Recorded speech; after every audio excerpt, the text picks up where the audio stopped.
Greenwich Village, where the search for truth and beauty goes on endlessly. And in the innermost recesses of each one of them down here burns a clear golden flame of eternal truth. Right, gang? Yeah. It's a village, all right. Egotistical. All right, we're down at the Limelight at Sheridan Square, and we'll be here until midnight. And do you know what night this is, friends? This is July 4th. And if you listen carefully, back in your mind, you can hear the cannonading, the thunderous applause and uproar of eternal youth and patriotism.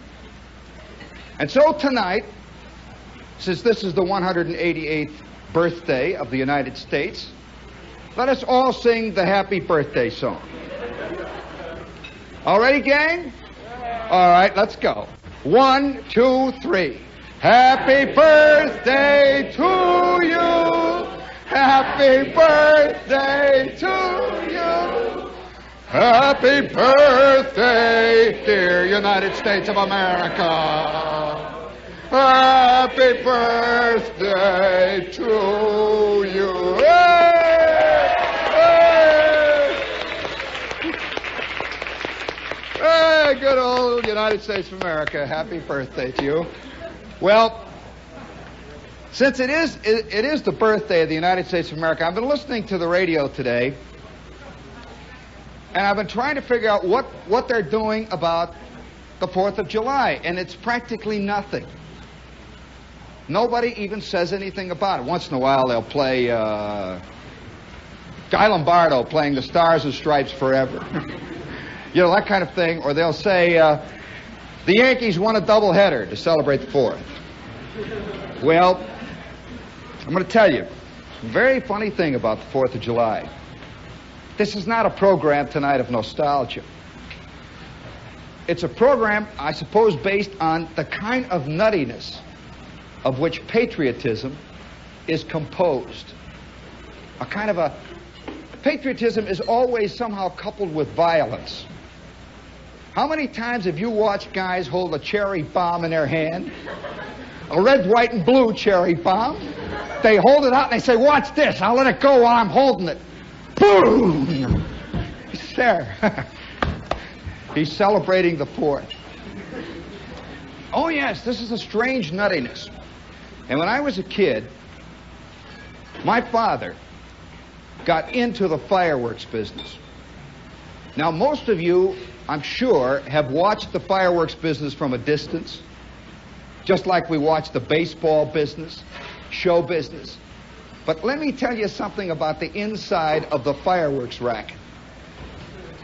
Every year, about 3 or 4 weeks before the 4th of July, the big shipment would arrive. He really was. He had a fireworks stand, and I had to work in the stand. Boy, did I hate it. The sun is coming down, and it's hot, and you're out by US 31, way out near Griffith, Indiana, someplace. 18 million cars are going past all the time, and the heat and the dust. And you know, you had to make change all the time, and I could hardly count, and people were yelling, oh, you know that rotten mess when you're about 9 years old and you got to work. They said, get out, you got to work, you got to go to the stand. And ooh, I got so I hated it. But about 4 weeks before the stand would open, which was 2 weeks exactly before the 4th, the shipment would arrive. And about 10 gigantic cases of this stuff would be put in our basement. Can you imagine all the fireworks that are going to be fired off in the county are in your basement? And every night you're sleeping 10 feet above them, see? And let me tell you something about the fireworks that they had those days. The fireworks were not these little red firecrackers or sparklers, because there is a violence in the true fireworks celebrator that demands real things. And they used to have, I suppose you're aware that during the heyday of fireworks, there were status symbol fireworks. Oh yeah, seriously, that your status as a spender and as a celebrator was measured by the length of the bomb that you let go. And we used to have little ones that would start at about a dime a piece. And they were red, white, and blue, and they had a little green square piece of wood on the bottom. You remember them? Then there would be the quarter one. Then there would be the 50-cent one. Then there would be the buck one. And then there would be suicide. I'm serious. These giant ones, we'd have them back here up on the shelf, and they would be way up on the top shelf. You know the way Tiffany must keep the real stuff hidden. And when a real mark comes in, they bring the thing out, you know, on the velvet case. This, of course, for a person like you, this is what you want. You know, they bring it out. Well, I'd be standing back there, and I'd see my old man, who got to be a fantastic fireworks salesman. He could tell by the look in the eye whether this was a true nut coming in. And guys used to prove their virility by firing off fireworks. There's a great symbolism here. We can go into the Freudian thing, but that's for after the show, gang. And I'd be standing down there, you know, and the sun is beating down, and all these cars would be lined up with the radiators boiling. They've come out of town to buy the stuff. And I'm back at the counter. And these guys would get out of their car. The guy, there was a kind of guy, a sort of a big butter and egg man type, who bought fireworks. They'd be driving along with their Sunday afternoon cutie. So, oh, let's stop and get some of this stuff, kid. What do you say? Let's have some fun. And they'd get out of their car and they'd come towards me. I'd be standing there behind the counter. My old man's down here with a bag of sparklers with a bunch of kids. And he'd come up and he'd say, all right, kid, what do you got? I said, well, we got Mount Vesuvius here. Oh, by the way, do you know that there were names of fireworks like that, Mount Vesuvius? How many of you can tell me the name of the thing that it was a little round, flat, red thing with paper on it, and you'd put it on the ground and scrunch? Do you remember that thing? For weeks after they'd use these things, you'd walk along and your tennis shoes would catch on fire. What the devil? Gee, it would get ground into the sidewalk. You remember that? Do you remember those things? What were the things? What were the things? Now, I'll give you a real brass fig, Dickie, if you can tell me the name of the thing that was a big, tall tube, and when you lit it, it had a stand. It would stand up, looked like a big firecracker. It had red, white, and blue. You'd light it, and you'd run, you'd stand back, and it would just sit there. That's the great moment. It would just sit there and look so beautiful. You know, the sun is shining on it, red, white, and blue. And it's making a slight, just a little, and then once in a while it would be going, and it would stop. And the entire neighborhood would hang on the edge. You know? And then one poor nutty volunteers, I'm going to go and check. It's out! He'd stand back, and then it would hang there again. It would make a little sputtering. And then it would start to really go. And there would then occur the first stage. It would go chunk. Yeah, that's all. It would go chunk like that. And the top would go, and it would sit there. And it would be a tiny thing go high, up, up, up, up, up, up, up, up, up, up, up, up, up. Everybody's waiting. The one thing they're afraid of is that it's going to go up, up, up, up, up, up, up, up, up, up, up, up. Ah! They didn't always work, you know. And it gets up at the top and it goes, and everybody staggers back. Oh boy, that was great. Got another one. You remember that? What was the name of that thing? No, salute. Come on, what kind of a neighborhood you... What? Roman candle. Oh, Roman candle. What a bunch of illiterates. The Roman candle was a device that was held in the hand thusly. It was a long tube, red, white, blue, red, white, blue, red, white, blue, and you'd hold it like that, chung, shoo, little ball, chung, shoo, like that. There was a great form in shooting off a Roman candle. You'd spin it 3 times, count twice, chung. That's a Roman candle. What was the thing that went off up in the air? Torpedo. Ah, come on. Greasy kid. Torpedo. A torpedo was a thing you threw against the wall and got the rocks in your eyes. You remember that? They go, pow! You'd have a handful of these things. What an insane world it was, really. And of course, there was no restriction on these things, that you could get whatever you paid for. And every year, my father would lay in about 10 $5 bombs. That was the guy that was really going to show a chick what he was made of. And they were big, great big red, white, and blue things that came on a big green thing, and you got this thing and you set it down and she'd go off. Well, every day, this is the way it would work. I would give the guy his big bag, you know, $10, $15 worth of bombs, torpedoes. You don't remember the name of that bomb? The one that went up? Cracker Jack. Always trouble with women. Cracker Jack. It had a great name, and I'll tell you, the name was, it was a nationwide name, and it was inspired by Al Capone. Yeah, that's right. It was inspired by Al Capone, and that name, and it was not meant derogatory or anything. It was just, it was because this thing really went off. It didn't kid around. You remember the name of it? The last word was bomb. That's right. What was it? Dago Bomb. That's right. That's what they called them. And they'd come up, they'd buy these things, and I remember one of the greatest incidents I ever saw in the fireworks world that occurred because of one of these bombs. And I'll tell you what they call them, and don't anybody in Jersey think that I'm being derogatory to any race or any group of people. They were just called generically Dago bombs. And every week, about 10 guys would come up and invest heavily. They would come up and buy these things, see? And, of course, there were instructions on the bottom. It says, never shoot this thing off unless it's on a solid foundation. Well, you know, the big butter and egg men, they don't read instructions. They just tear the thing off and hold it, you know. I'll tell you, a lot of guys lost a lot of weight like that, you know. Boom, and the arm is back in Cleveland, you know.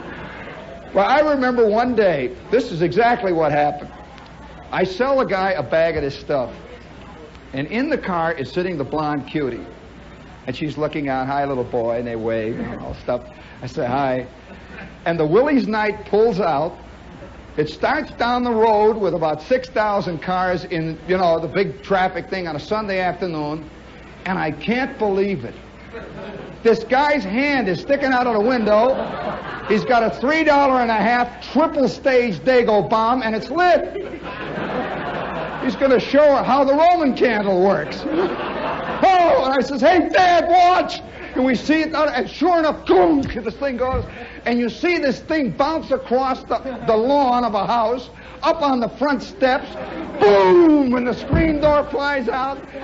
And the other one goes through the other side of the car. 16 people immediately drove in and says, give me one of them.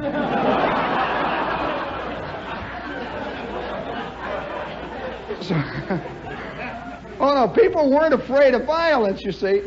But the best and the only thing, no, seriously, the only thing that ever made it worthwhile, I saw another one of these things go off. I'm sure that all of you have stories of fireworks. But one of the greatest disasters I ever saw with a Dago bomb happened with Mr. Bruner next door.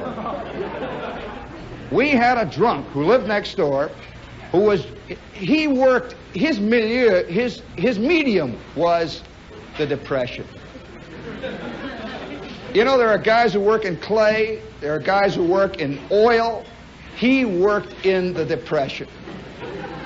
He was the depressed figure.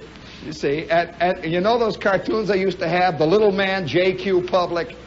Bruner saw himself as that.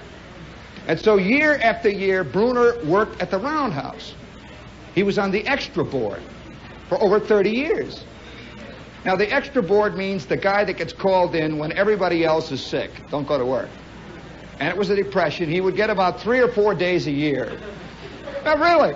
And when he would do his day at the Roundhouse, he would, of course, have to celebrate. It was a holiday. And so 2 days later, he would arrive from Flick's Tavern, bleary-eyed, staggering home, and we knew that Bruner had had his day of work. He'd celebrated it. Of course, he came home with nothing. It all went down in the Flick's coffers down there, and he'd come staggering home. Mrs. Bruner would come out on the porch and take him by the arm and lead him in, one hand, by the way, on Bruner and the other on True Story. She was reading about real-life romances. And she would bring this lunk in, and they'd go in through the living room, and then you'd hear the yelling. And she'd yell. It was like a ritual. She had absolutely no idea of changing him. She knew, it's been 20 years, you know, you don't change, see. And he didn't listen. You'd hear wah, wah, wah, and you'd hear wah, wah, wah, wah, wah, wah. And then it would slowly, gradually trickle out. Nobody in the neighborhood paid any attention. It was one of those summer sounds. It would just slowly fade down, and the crickets would come up again. You'd hear the locusts coming up again, and the sound of the traffic and the airplanes going over, and Bruner would be asleep. Mrs. Bruner would come out on the front porch and sit in the swing and start swinging and reading true story. So you got the picture. This is what is next door. Well, one gigantic 4th of July, and by the way, even poor kids had fireworks in the 4th of July. It was a thing. It was like Christmas. Somehow a kid, if he didn't have fireworks, it was like there's no Santa Claus, you know. So the family would save. Well, one 4th of July, old man Bruner, with 3/4 of a bag on, is out in front of the house helping Junior Bruner unload with a triple stage bomb. And the neighborhood is sort of hanging, just watching this thing. Everybody watched, you know, it was a neighborhood thing, the fireworks. He's out there in front, he's staggering around, you know. Young Junior is standing back like this. He puts the match to the thing. It lights, and he's trying to straighten it up, and as he does, it flops over sideways. And young kid Bruner says, "Dad, get away from it!" He says, "All right, straighten it out, all right, straighten it out." And the whole neighborhood is, "Who's going to volunteer? Who? All right, let me straighten it up." And he turns around, and just then it goes, chunk. He looks down, and that little flaming ball bounces twice. He's watching it. It hops right up the lawn, trickles around 3 times, and under the porch. It's one of those porches, you know, with the laths hanging under the porch. And old Bruner, in his condition, he starts after it like this. He's going to get it and put it back in or something, you know. He starts after it, and all of a sudden it goes, boom! Bruner just slowly sits down. The entire neighborhood watched this. And Mrs. Bruner came out of that front door. It was the first time that she let go of Bernard McFadden in over 20 years. She came tearing out. She says, "Where is he?" She thought he finally got it. He's just sitting there. Well, this was the world of the fireworks.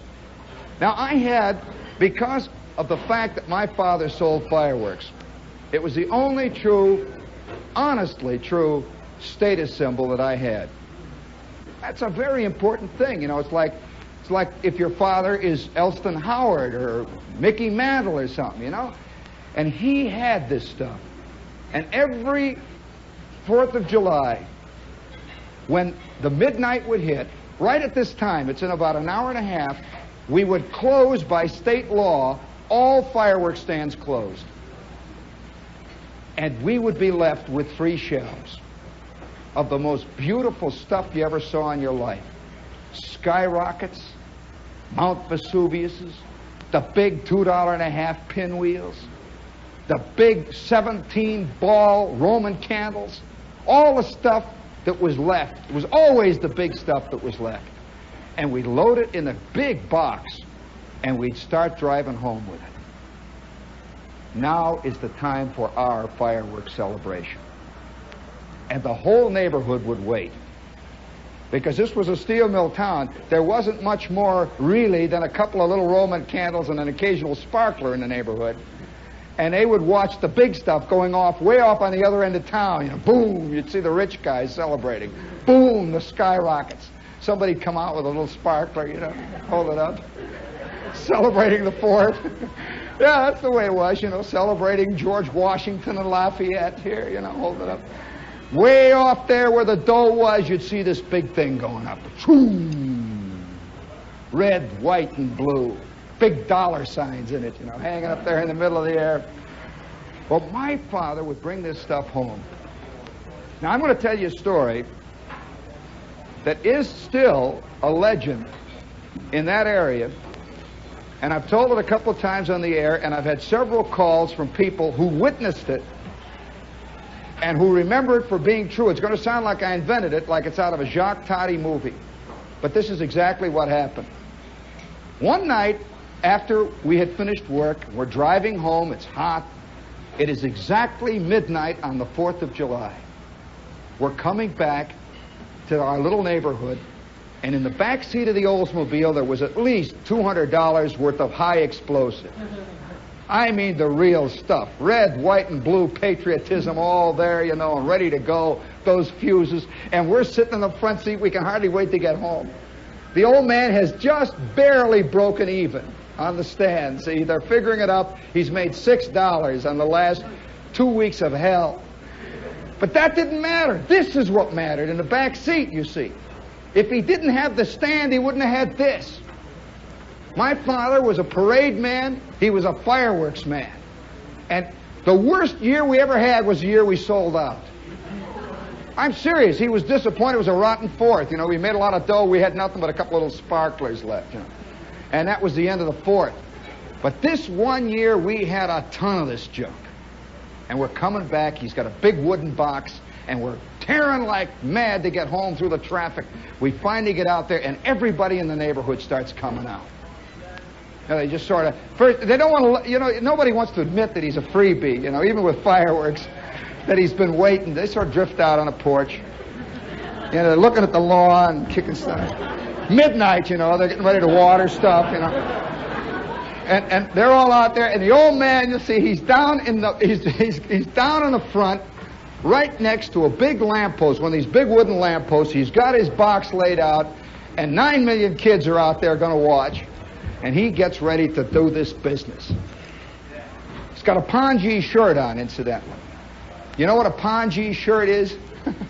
Well, that's part of the story. I have to explain. There goes one now. Did you hear that? It's a short-sleeved, sleazy shirt that was pre-nylon. And you could sort of see through them. They sort of hung, and they sweated. They looked real terrible. And so here's the old man out there with his pongee shirt, his work pants, and he's got a big chunk of punk, and it's going. He waits for his audience to gather, and they begin to form up. He says, all right, Jeannie, the first thing we're going to start out with, get out one of the, let's see, how about a Mount Vesuvius? And there's a little murmur in the crowd, you know, murmur. That sounds great, you know, in Hestville, Indiana, Mount Vesuvius. And he says, all right. So he sits it down. Now, the Mount Vesuvius was for ladies. The old man programmed his act, you see. This was for the women and children. It's a little conical thing. You sit right in the middle of the street, you light it, and it just makes sparks. It goes psss, like that, and everybody says, oh, isn't that pretty? And you can hear Mrs. Bruner puddling up on the porch there, you know. Mr. Bruner, look at that down there. It's beautiful. And it's just spring. The old man says, all right, get out, let's see, how about a skyrocket? And the gang, this is getting into a little heavy artillery, you know. It's like the 105s are being brought up. He says, how about a skyrocket? Well, now, there were various schools of skyrocket firers. Now, as an old skyrocket fan, this stuff that they do now at Cape Canaveral is not new to me. It's serious. There were several. There's the upright method, which they use. The upright method, you know, you just take a milk bottle, you set it down in the sand, and you put in the bottle the stick end of the rocket. You light it and get away. And it goes straight up. This is very unimaginative. My old man was a curveball pitcher. He loved to see him arch, you know, this kind of thing, you know. And so he had a piece of angle iron, which he laid in the ground at an angle. And he'd pound it down, you know, and he'd aim this thing, you know, like getting trajectory.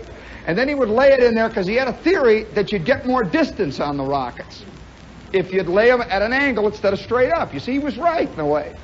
And so he would light this thing, and it would lay there. Oh, there's nothing greater, no more exciting than that, I would say, that 20 seconds before a skyrocket really goes up. It just lays there from there. It's going... and it starts to wiggle, and everybody's, watch, because the one thing you're always afraid of with a rocket, it's going to blow up. Either that or it's going to fall off the thing and take out after you. which they did on occasion. See, everybody's watching this thing. And by the way, everybody's secretly hoping will happen. Have you ever watched a rocket launching on television and you wish the thing would blow up and get Cronkite? You know? And you don't know. You get a vague feeling of disappointment. They build it up. They say 10, 9, 8, 7, 6, 4, 3, 2, 1, 0.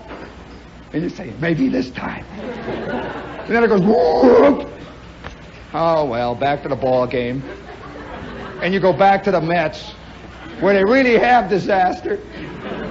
Well, every time a rocket went up, it's the same. You never lose it. Have you ever been in a mortar crew? Same scene. You drop the thing in, everybody watches it. Gunk! Up it goes. All right, give me another one. Gunk! Everyone's secretly, oh yes, believe me, we're suicidal. We're really suicidal. Everybody is always a little irritated when his brakes hold. They really are. There's a terrible death wish in it. Yeah, and when the airplane really does get down, you always think of what a great story it would be to tell them. You know, the landing gear collapsed, I grabbed the top of the thing, and boom! Oh, it was terrible. Great story, though, isn't it? Yeah. And so we're watching this thing, and the old man lays the rocket down. Everybody watches. We're waiting. Zoom! Off it goes. And it makes this big arch. You know how a rocket goes zoom, zoom, and then it catches under. Poof. The old man says, fine. The crowd applauds. Somehow a rocket firer thinks that he has exploded, you know. He takes credit for this red, white, and blue thing up there. And he moves back, and by this time, the crowd had begun to come from different neighborhoods. You know, it's midnight, all the fireworks have been fired. And suddenly a big action is breaking out on Cleveland Street.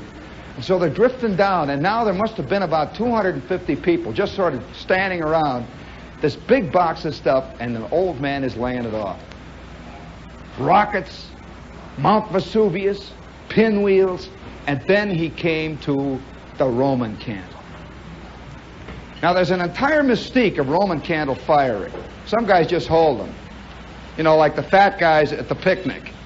They just stand there like this. And the kids watch. He says, watch. Not the old man. He takes one of these big 5-footers that had about 17 balls in it, picks it up, lights the thing, slides it like a pool cue. He's a great pool player, by the way. Snaps it a couple of times and stands it. Slightly tilted forward. And I am in the background. I don't know how many of you ever were kids. It is very difficult looking at this crowd. But I don't know how many of you ever were kids. Do you recall the feeling of being absolutely, incredibly, without reservations, proud of your old man? You know that feeling? Even though almost every kid puts his old man down, there is one moment when the old man does it, you know. And there he was, standing out there, you know, like the Statue of Victory, laying those Roman candle balls out over Cleveland Street and arching them over towards 164th and Kennedy with that great wrist action. He's going like, you know, choom. And he timed them, you know. That's the whole point of a Roman candle. You time them between balls. So he'd go 1, 2, 3, choom, choom. He's putting them up in the different directions, you know. Watch the choom, choom, like that. Over Harding School, choom, you know. And the people are watching, and he's standing down there, choom, choom. He lets go about 10 or 15 of these balls. It's getting down near the bottom, you know. He's keeping count, choom, choom. And I'm just melting. My pop.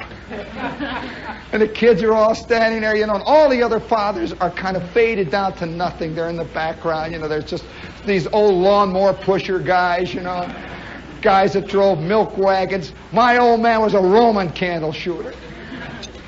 He's laying them out there with his pongee shirt flopping and big rimless glasses, you know. He looked like a Wally Cox kind, you know, and he's like that. He gets about 15 of them down to the bottom when all of a sudden, nothing. He goes, choop. He knows there's 2 left. There's a slight pause. And by the way, to his dying day, this was his major traumatic experience. Really, he used to wake up screaming at 2 o'clock in the morning, "There's 2 more left!" He would holler. Yeah, that's true. And he's going like this. He goes a couple of things like that, and the whole audience waits. Silence. And without any warning, it goes shoom out the back. Shoom right up his sleeve, out the back. He's got a hold of this thing. His shirt is on fire. Here, boom, the other one goes out. He turns around, and his shirt is burning. He's got a hold of this thing. He runs up the front porch, rips off his shirt. He stands up, and I'm standing there. The entire neighborhood. Well, they didn't know whether to laugh. I mean, the pongee shirt went right up like a thing, you know. Or whether to be scared, or whether to feel superior. So the old man comes back down. His pongee shirt is gone. It's 110 degrees. And I'm saying to myself, you know, it's funny, kids sense terrible, terrible humiliation. Every one of us know that moment of awful humiliation when our parents have a party or something and it doesn't go. You know, you stand around trying to have fun. They're having a birthday party for you, and all the kids come and they're bored and they're sort of, you know, they give them the ice cream and they don't want to be there, and it's a terrible bust. You know that awful feeling of humiliation? So I'm standing there. The old man comes down. He says, "Well, let's go. Let's get on now with it." He's going to try to pull it through. Never mentions it. He says, "Well, let's get on with it." He reaches down. He takes a big skyrocket. This was exactly the sequence that occurred. Takes a big skyrocket, lays it on his angle iron. By now he's trying to get the crowd back. He's got this big red, white, and blue baby with a big green point on it, you know, and the thing. He lights it, steps back, the rocket goes off, makes one big sigh. You know, they make that funny, and she lays next to the ground and just slowly picks up altitude, curves twice, and makes a big corkscrew in the air. And everyone's watching it. It's going woo, woo, woo.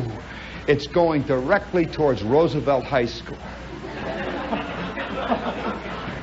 And there's Roosevelt out in the darkness, you know, this big high school, and it's going whoo, whoo, whoo. And it's not gaining altitude. It's not doing anything. It's truly a guided missile, you know.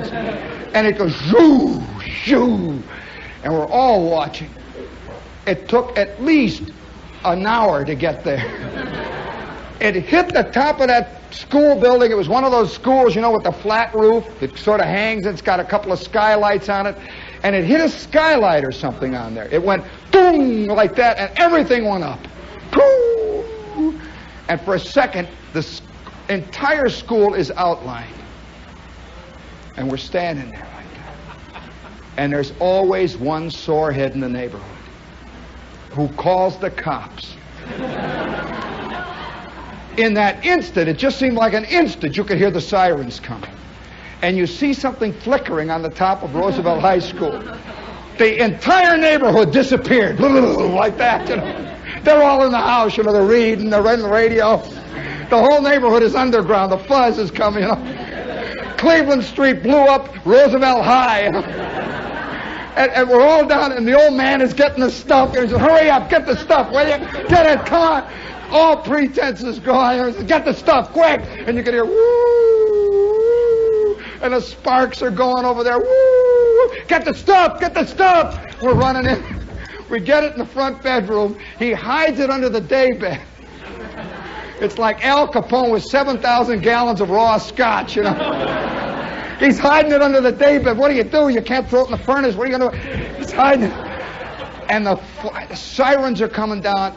And by that time, we figure the school's going up. And people are peeking out. Nobody's saying anything. And gradually, the sparks begin to die down. There's nothing. The fire engines arrive. And you can see the firemen, you know, walking around looking. Nothing. It's a false alarm. And the neighborhood is already now getting that rotten kick out of it. You know? Go ahead, you nuts. Go on, look for it. You know? You won't pin it on us. Yeah. Sure enough, they get back in their wagons and they go. The old man is in the living room looking out. My mother is in the kitchen saying, "Will you stop this nuttiness?" You know how mothers, "Will you cut it out?" He's just looking. Me and my kid brother are watching, and we've got 400 pounds of high explosives left. His shirt is on the floor, burned up. The school has a hole in the roof. 10 minutes later, we're out in front. I'm telling you the truth. We're celebrating the 4th, independence and all that. 10 minutes later, we're out in the front. He whips up a couple of Roman candles. Everybody's starting to drift out like this. And he says, all right, Jeannie, get out the big pinwheel. Well, we had a pinwheel. You remember how pinwheels look? The big 5-sided green piece of wood. And on each side was a big thing, a big red, white, and blue tube. And they were all connected. And coming out of it was one green fuse. And in the middle was a hole for the nail. Well, the old man goes, and I don't know to this day, and he himself to this day, went for years until he died, we talk about this. I'd say, what nuttiness, when I got old enough to say things like that to him.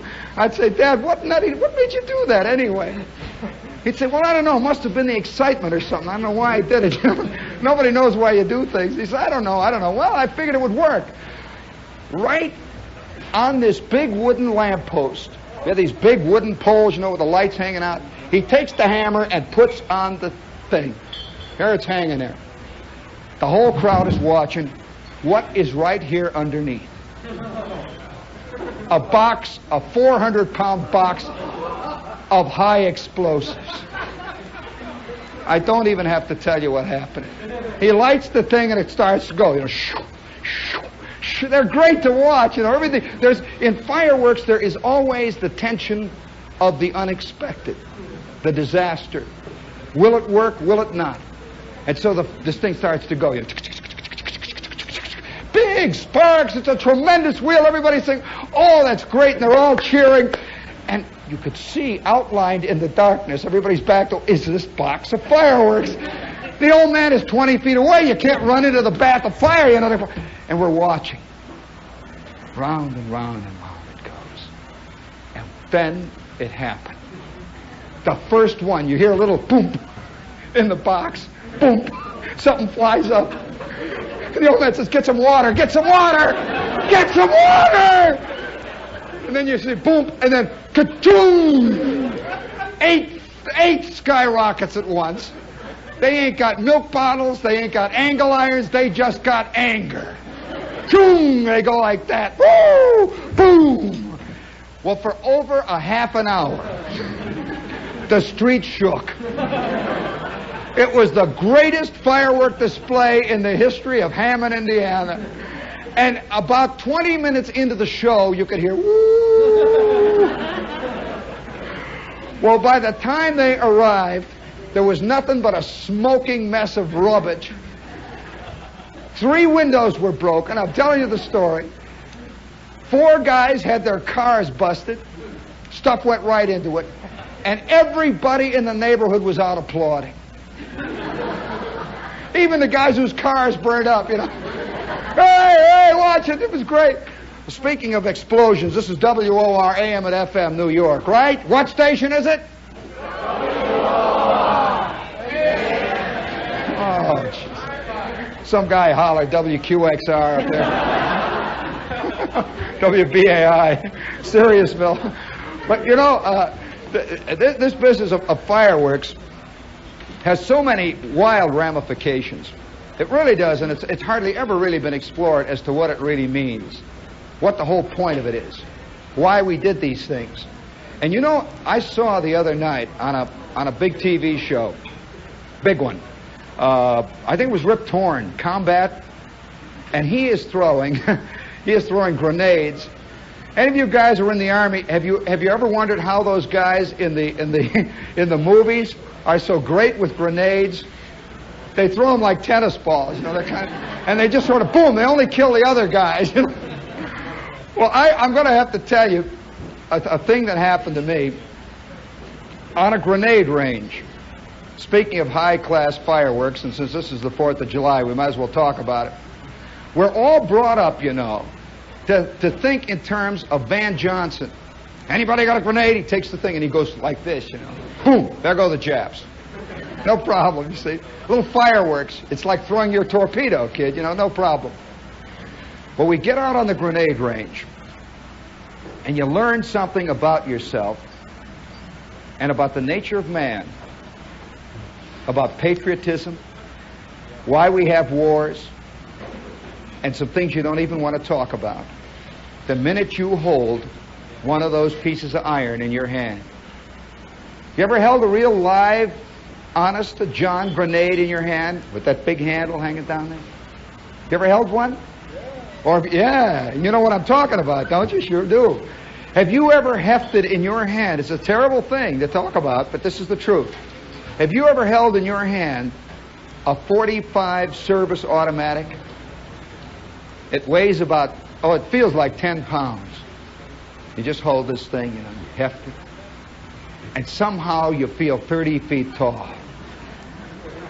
And then the next thing that begins to creep in, you begin to have a desire to, you know, I wonder how it goes. You want to fire it off. You really do. You want to fire this thing off. It's a terrible desire. Because it feels so natural. It feels like it's made to fire. It's like a car you're sitting in, you know, and you got the key, there's a steering wheel. You put your foot down, there's the brakes there and the clutch. You look on the gas, it's a full tank of gas. And ahead of you is a giant turnpike. Well, how long can you sit in that car? You know, just fool with the wheel. See, just fool. Well, for about 4 or 5 days, they are giving us hand grenade indoctrination. Speaking of hand grenades, hey, I'll finish this story after the break. This is the gang from the Red Garter. Hey, listen, Joe, who's here with you tonight? John. Hey, John, can you guys do tonight anything that has to do with the 4th of July? Can you do Columbia, the gem of the ocean? Oh, it's awful, sure, all right. What can you do? You got anything like that? How about Stars and Stripes? Huh? All right, let's hear it. By the way, if you don't know these guys, they're from the Red Garter down the street. Let's hear it. Yeah, go ahead. I'll take it.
That's the gang from the Red Garter down the street. Give them a cheer before they go back to work on there. Look at that fantastically brave, solid tuba man leaving out here. The bulwark of the nation. As an old ex-sousaphone player, I know what he's doing. Let's see, we've got the news in about a minute and a half. You know, I want to tell you the rest of the story about that grenade. Because the feeling of power, the feeling of the heft of a grenade is the same feeling this sousaphone player feels. Believe me, sitting up here, towering over the band, looking down over that German silver mouthpiece, with the sound of the thunderer coming through that horn, spinning around you and blaring out, and a kid throwing a red-hot penny in the bell. You know what America's about.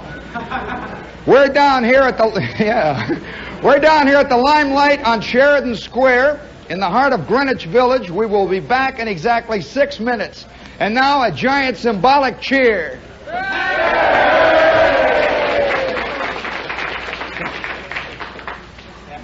Half a minute. Tell them to take it back there. Come on, give them another cheer. Come on.